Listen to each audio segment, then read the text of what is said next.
Hello everyone and welcome once again. In this video, we are going to continue with the concluding part of the story Nelson Mandela Long Walk to Freedom. Well, before we begin, let us have a quick recapitulation of what we did in the previous class. The policy of subjugation mutilated many people and it will take a long time for them to recover. Mandela mentions that this hard time had its negative influences, but it also produced a lot of tough and courageous men who stood up and raised their voice against it. South Africa, he says, is rich in minerals and gems, but its greatest strength lies in its people. Mandela expanded his strength from all the great nationalists mentioned above to stand against the wrong. He learned that courage did not mean the absence of fear, but the ability to overcome fear. Mandela's idea is that if people can be taught to hate, they can also be taught love. He believes that goodness in human beings can be suppressed but never eradicated. Mandela says, even human being has its responsibility towards the family and the society. When a person of color would support his society, he would be arrested and taken away from his family, thus keeping them from fulfilling both responsibilities. Mandela did not have the plan to stand against the apartheid system early in his life. He lived in his childhood like any normal child in South Africa. So let us now begin with the text, NCERT page number 22. It was only when I began to learn that my boyhood freedom was an illusion, when I discovered as a young man that my freedom had already been taken from me, that I began to hunger for it.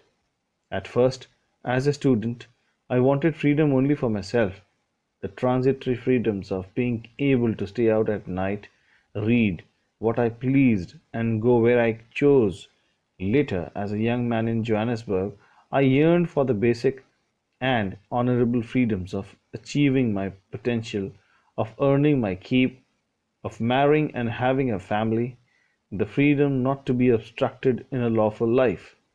But then I slowly saw that not only was I not free, but my brothers and sisters were not free. I saw that it was not just my freedom that was curtailed, but the freedom of everyone who looked like I did. That is when I joined the African National Congress. And that is when the hunger for my own freedom became the greater hunger for the freedom of my people. And now the explanation. When Mandela grew up and began to learn the facts as to how people of color, that means black, are treated, he decided to stand against it and fight. He had this longing for freedom from within. Initially, he wanted freedom just for himself, that is, for staying out at night, etc., and later for having a basic life for everyone, including himself. Later, in Johannesburg, they had to struggle for having a peaceful marriage, family, and simple facilities which everyone can avail where law and order exists.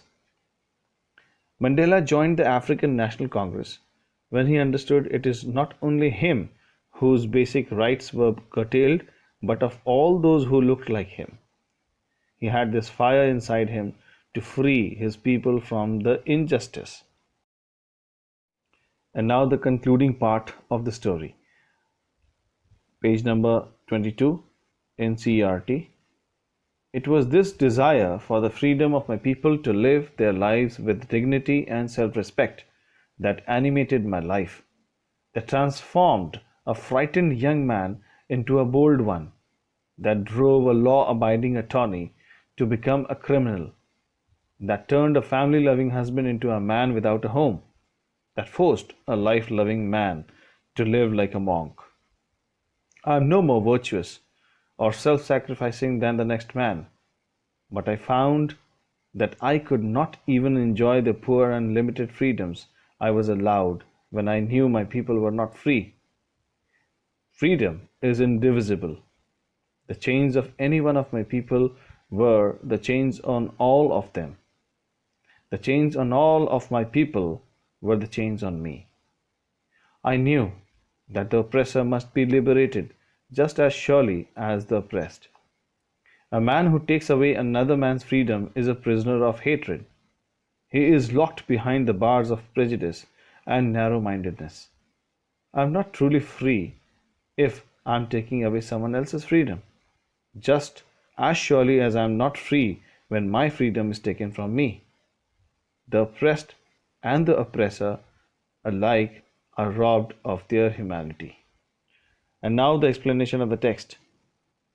It was this fire that changed the author completely as a man, from being scared or frightened to brave, a lawyer to the one breaking the law, a family man to a man without a home, and a life-loving man into being a monk.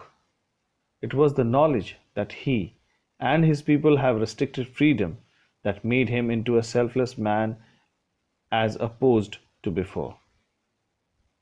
He felt himself no more worthy or self-sacrificing than the other man, but he found that he could not even enjoy the mere and limited freedoms that he was allowed when he knew that his people were not free.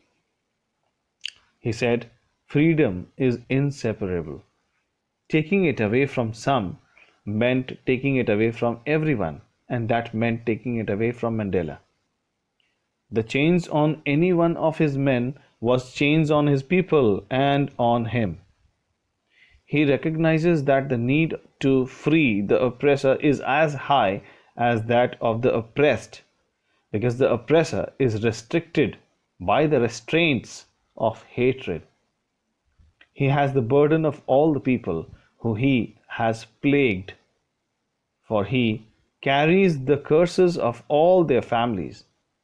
For taking away someone else's freedom and making them a prisoner, he becomes a prisoner of biasness.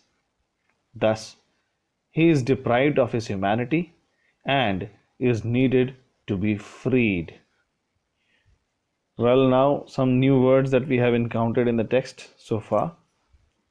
Number one, illusion. That means a false idea or belief. Transitory, which means not permanent or temporary. Yearned, meaning having an intense feeling or longing for something. Next is curtailed, meaning reduce or impose a restriction on. Then it is dignity, meaning the state or quality of being worthy of honor or respect. Next word is frightened, meaning afraid or scared or anxious. Monk, meaning a member of a religious community of men, typically living under vows of poverty, chastity, and obedience. Next word is virtuous, meaning having or showing high moral standards. Next word is prejudice, meaning a strong dislike against anyone without any good reason. And now some quick notes. When Mandela grew up and began to learn the facts as to how people of color, that is black, are treated, he decided to stand against it and fight. Initially, he wanted freedom just for himself, perhaps staying out at night, etc., and later for having a basic life for everyone, including himself.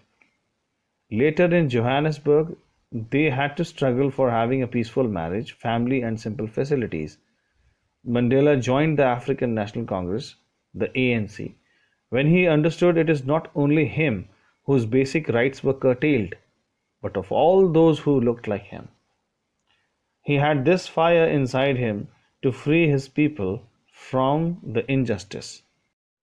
It was this fire that changed the author completely as a man, from being scared or frightened to brave, a lawyer to the one breaking the law, a family man to a man without a home, and a life-loving man into being a monk. He said, freedom is inseparable. Taking it away from some meant taking it away from everyone, and that meant taking it away from Mandela.